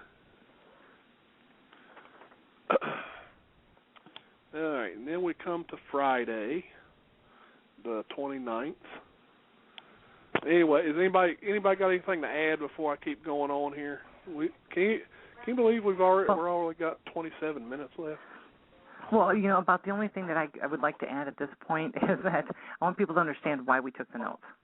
There was things that we wrote down because at the time we were just not sure about what it was, but we made notes and we took the time down so that we could look for it on the audio and then later, try to, look at this stuff objectively. Because, that's always my biggest complaint in the field is that nobody ever takes notes about these various noises or stuff that people are hearing. And then you can go back later because we had multiple recorders going all over the place, so it helps. Right. Yeah. And we had lots of bird sounds that didn't exactly sound like birds.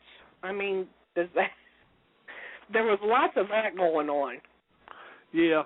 I mean, not only did we have, like I say, the whippoorwills out there are noisy. Yeah. They're constantly going, and then of course you got the frogs constantly going.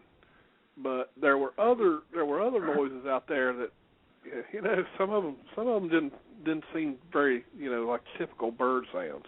Yeah, like an owl that sounded like an owl, but not exactly. You know. Right. Right. It's like a little off or something. Yeah. But you know, the good like thing somebody imitating it. Right, but the good thing about doing all these notes and taking down all these times is that we can go back on the recorders and we can listen for the exact time so that we can find the sound and then search it and see if this is a known call by, say, an owl. And it turns out, that one that we were confused about actually is a known call of an owl. I mean, Wayne worked hard to figure that one out because it was an odd call, and I'll be the first to admit. So, I mean, because my first impression was owl, but there were parts of it that just didn't seem right, Was that the one that when I stepped out of my tent that morning? Yeah, that was really strange. Right. So. Yeah. So, let's see.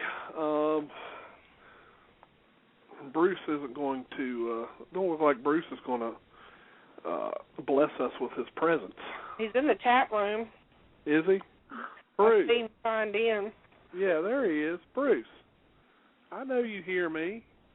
You're supposed to call into the show. I gave you the phone number. You were there, so you got to tell us about your part of the expedition. Bruce, I'll spell this out to you slowly because I know you might have a hard time understanding. Oh. It's 347-237-5070. Oh, come on, Billy, be nice to me. He's probably still tired after taking down that I think tent that's him right up. there. He always calls in on Skype, so let's see what he's got to say. Is that you, Bruce? It is. Wow. So when I said the number out nice and slowly, you were able to do it, right? Well, that and the fact that I was suffering from insomnia anyway, so I thought I'd call in so at least you could help me get some sleep by listening to the show here. Well, I didn't know you had a special show.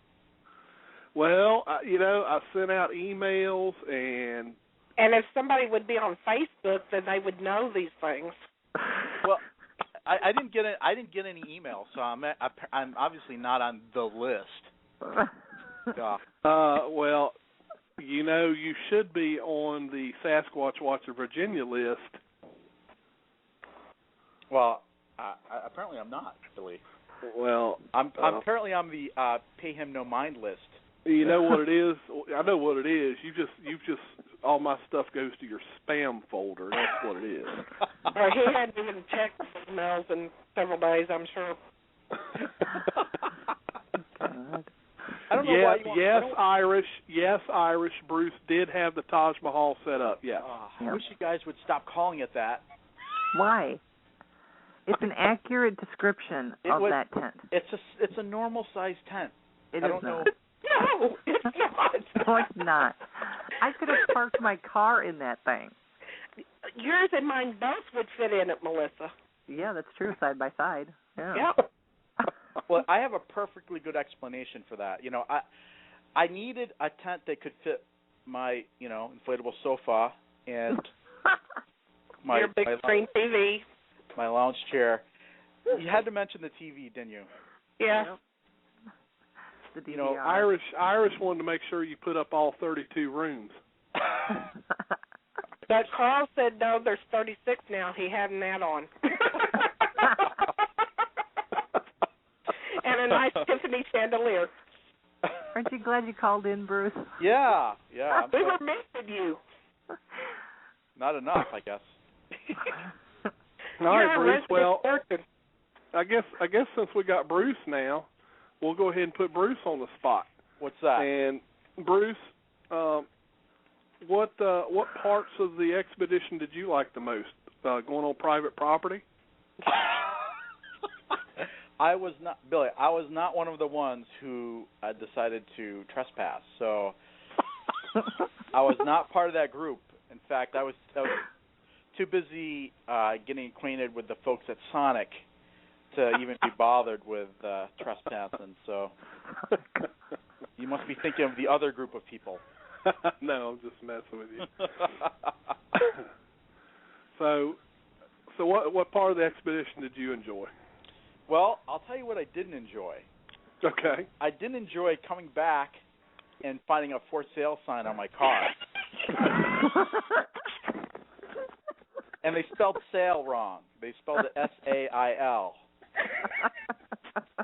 So. And the phone number was BR549. So, you're familiar with that, Kelly. I grew up watching Hee Haw. You wouldn't happen to know who was responsible for that sign, would you? Oh, no.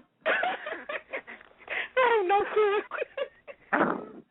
I don't know if everybody can tell, but we have a lot of fun at Bruce's expense. Yeah. He asked for it.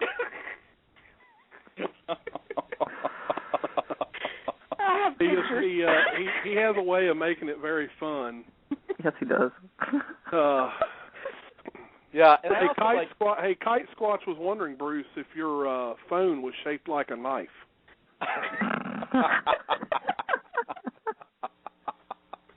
I'd say Bruce has I bet Bruce has an answer for that. You got an answer for Kite Squatch on that? What, a phone shaped like a knife? Well, let me just forget it. Let me just say that while I was cutting that cake, I did notice that I was having extreme difficulty. So that very could well have been my phone I was using, not a knife. Well, I figured that what you would at least do is, since Alan decided to take a cut at you, I figured you'd try to take a cut back at Alan and say that you wished your knife was shaped like a boomerang so that you could throw it up into the tree and get his kites unhung from the tree. I know. I thought that was really nice of Kite Squatch to decorate the trees over at our expedition site with his kites. There's only, the thing is, we camp out in an open field. There's only one tree, and he manages to get his kite hung up in it. That's what I don't get. I mean, acres and acres of open space, but the one tree, hey, why don't I wrap up my kite in that tree? And then he leaves it there. And gets another one stuck. Yeah.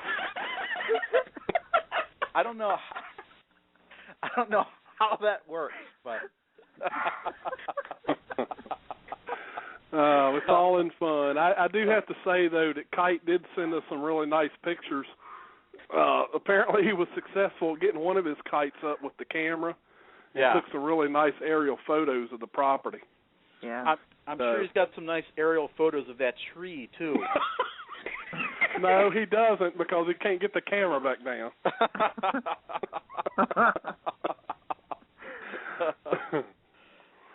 Oh, man. But we do have a good time. Fun. What's that? I said we do have a good time. It was a good time. Yep. It was, what was also kind of fun was having a conversation that was punctuated with Melissa throwing up in the John. That was really. So you'd say, hey, yeah. So did you hear about that? That footprint we. What was that? Oh, that was just Melissa. Okay. Well. Sick. Yeah. He was sick. Out of all the people who have discussed this expedition privately and publicly, the only person who brought that part of it up is Bruce. Bruce. Of course. Next year, I'm throwing up in your tent. Well, make sure you do it in the guest room. Okay. Billy, did you see the photo that Kite posted of Bruce in his tent? Oh, which one? Oh, I didn't hear about that one, did we? Oh. Yeah. Really? Yeah. I'll have to look. I missed that one. What photos are you talking about? Oh, you'll have to look. You'll have to get on Facebook and look, Bruce. He doesn't have a Facebook account. He doesn't do Facebook. He will now. I think this falls under those bullying laws that they just passed. Whatever it takes, man. Whatever it takes. We love you. The thing about those recordings is that we have to have an audio expert remove all the talking in the background to actually hear the vocalizations that Bigfoot probably could have had a conversation right behind us. We wouldn't have known it because everyone's just gabbing away. Oh yeah. Yeah, that was. You know, but to be honest about the whole Melissa sick thing, I just want to make it known that everybody is listening, just so you all know, I was perfectly fine that night. I went and sat down by the fire, and Bruce came and sat down beside me. It wasn't even 5 minutes later, I was in the bathroom throwing up. That did it. Well, Melissa, let's be fair here. You were sitting down by the fire when you weren't throwing up in the ladies' room, so in the porta potty, which is what, every 15 minutes maybe. And I told you that chicken was not good. Chicken is good for you. I will not accept that as an excuse. Not if it's been sitting out all day, and that had been. Yeah, that had been. Oh. And I warned you about the the Kentucky Fried Salmonella, right? But you ate it too. I did eat it, yeah. And I Bruce's stomach is. Bruce didn't eat anything. I just wanted to make sure it was bad, and it was. Well, I'll tell you what, y'all are not helping with Kentucky Fried Chicken's advertisement right now. Everybody that was thinking about going to get some KFC is probably going to think twice. Well, Billy, you should have Just don't gotten leave the it original sitting out for 6 hours. Oh, geez, you people. There's nothing wrong with chicken. I think it was the chicken. It was the chicken. I didn't eat any of it because I knew it had been sitting out too long. I eat Kentucky Fried Chicken all the time. I never have any problems with it. But I think that chicken had been out. For 6 hours at least. Yeah. Oh, well. Yeah. Well, maybe next time you'll listen to me. It happens. It happens. By the time I was able to warn Melissa, she was licking her fingers. I mean, she wolfed it down. It had no chance. I said, Melissa, you might not want to, and it was gone. I've never seen anything like that before. That was kind of scary in its own right. Kind of like you with the steak, huh?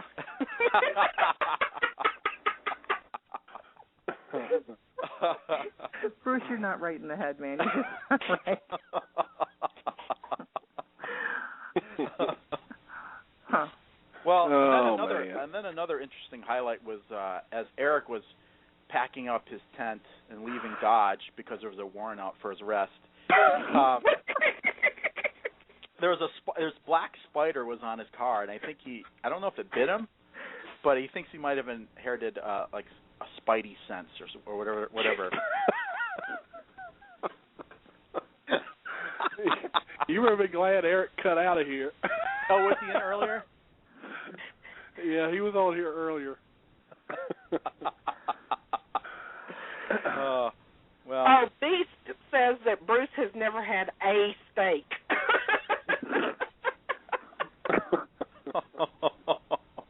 Oh. Why does everyone have to bring the steak into it? You know. Because you were giving Melissa trouble about the chicken. I'm just taking up for my girl. I warned her about the chicken. I'm telling you. Hey, Bruce. Yeah. Drink Guinness said that you need to get the KFC in the bucket, the one on the top of their signs. Drink Guinness. Where is he on the show? He's in the chat room. Yeah, he's listening to the show. Oh, he finally. You know, I'm glad we finally had a Drink Guinness sighting, which is even more rare than a Bigfoot sighting. The guy goes into hiding, and then all of a sudden he comes out and makes an appearance. What's up with that? Oh, can I read this from Kite Squatch? Yeah. He says, I was going to set up on the other side of the pond, but the last open space was a 3+ acres that were roped off from Bruce's Taj Mahal, so he had to camp on Durham Hill.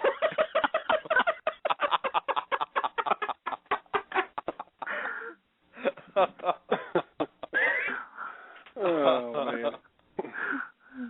But yeah, no, it was a fun expedition. Yeah. Bruce Drink Guinness says he don't want to hear. Know. He don't want to hear it from you. Who? Drink Guinness said he don't want to hear it from you. I noticed he was MIA, so he doesn't have anything to say about it. Oh man. Did you talk about the fact that we braved one of the worst storms in that area in many, many years? Yeah, we did talk about that, especially that one morning for like 2 hours, man. Yeah. It was coming down. The lightning was just striking like crazy. And if you remember, when we were looking at the radar and looking at the news, we had like tornadoes touching down, destroying stuff all around us. Yep.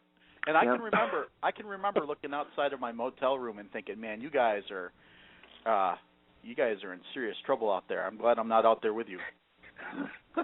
Thanks, Bruce. I stayed in my tent. It was raining. I just went back to sleep. I just saw no reason to get out. Well, because as you recall, I got in late that night, so it was pouring rain and dark. So I didn't set up camp. I ended up getting a motel room that night, and the next morning, it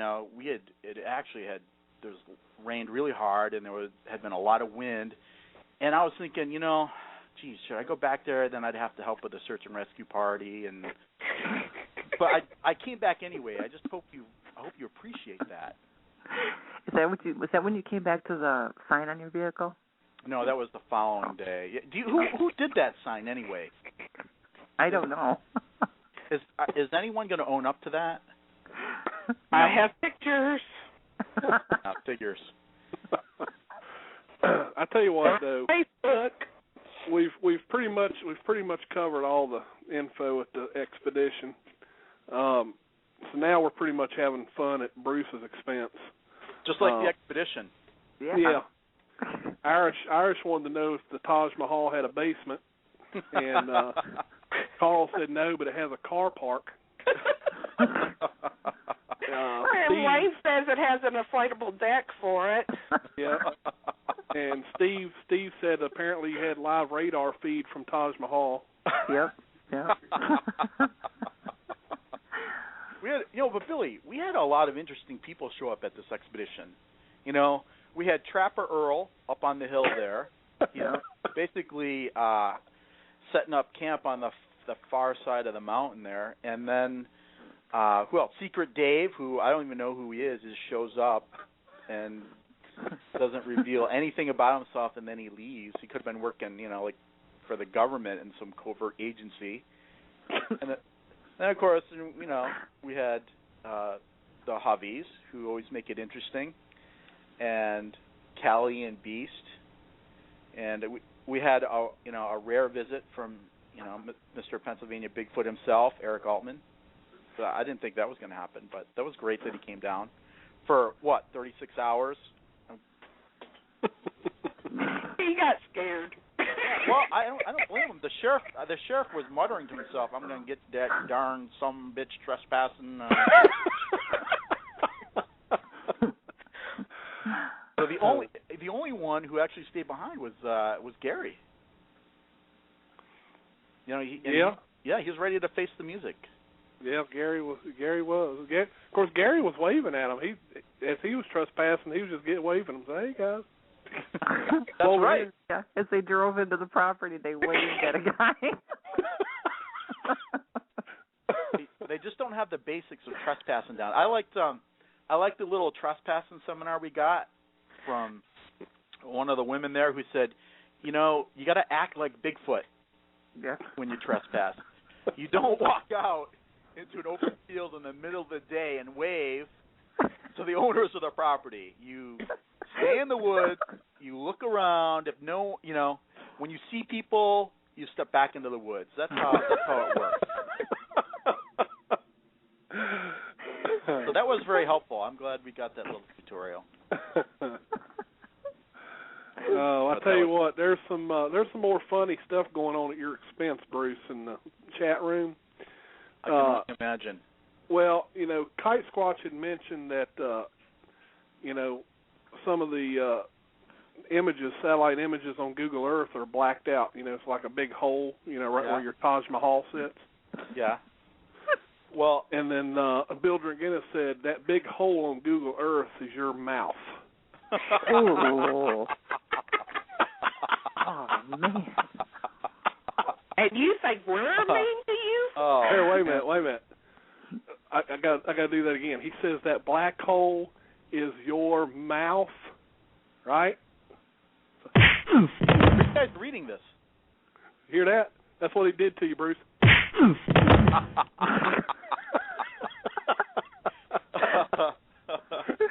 Well, Billy, speaking of, Google Earth, you can still, to this day, on Google Earth, pick out at least 5 of Kite Squatch's kites that are still hung up in the trees down there. That poor guy. You're going to keep it up and depress him to death. There he's going to come looking for you with a kite. There are so many kites hung up in those trees down there that airplanes fly by because they think they're wind socks. They think there's a local airport there. I don't know. I think you might need to get some more instruction on how to fly those kites. Open fields versus heavily wooded areas. I tell you what, it's a blast though. We're going to have to call this Sasquatch Watch Radio comedy show. So that's about what it's turned out to be. Yeah, well, you haven't heard the half of it. Hey, if Gary had been here, it'd been even worse. Oh goodness! Why did Kite leave anyway? Did he hang up his quota of kites and then said, all right, I'm done for the week? No, he had to go work. Oh yeah, okay. Speaking of which, at least John, what's John's last name? John from Nezra. He showed up. That was great. That was great to see him. Yeah, John. You know what? Honestly, I don't know his last name. Yeah, no one does. He's just John from Nezra. But and the thing is, people are afraid to ask him personal questions because he carries a machete on his person at all times. Now, you want to make fun of me and my knives? I mean, a guy who carries a machete around. I'm like, hey, what do you got planned for that? Oh, nothing. Just carry it around for good luck. Okay.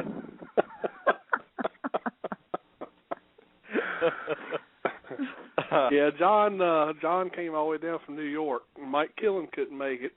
I know. He's always got some excuse for Killen. He does. Believe me. Mike said he left the show for a minute and he comes back and you're on. He's like, my God. I bugged Mike Killen because remember last year he wanted to do these crazy things like he wanted to set up like wind chimes and wall sconces for Bigfoot or whatever. Remember that?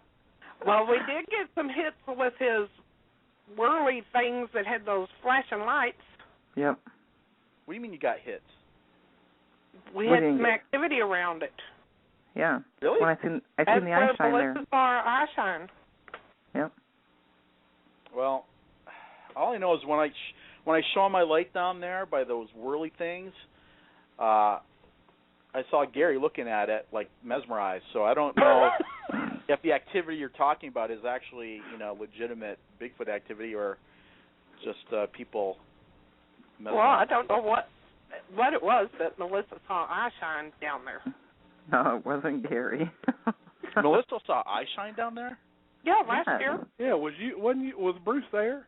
Yes, he was there. In fact, he was one of the first people I looked for because during the beginning of the show, he was behind me. He was back under the canopies with his laptop. But then when it all happened, I turned around and looked for Bruce, and he was gone. Well, y'all ain't gonna believe this, but the show's getting ready to end already. Oh, thank God. I just got oh, shut up. Just got the 90-second warning, so. So anyway, we appreciate everybody coming tonight and listening to the show. The show will be archived if you want to listen to the archives. If you want to get a good night's rest. You want to get a good night's rest. Better than counting sheep. And, and you can hear some more laughter about, Bruce's mouth being a black hole in Google Earth. So, anyway, Melissa, Kelly, Wayne, Bruce, thank you guys for calling in. Doug, thanks for calling in. Eric, thanks for calling in. Appreciate all of you guys. And when we have another special edition show, I will let everybody know. Yeah, let me know too, Billy. Okay, I'll be sure to do that. Okay. Okay.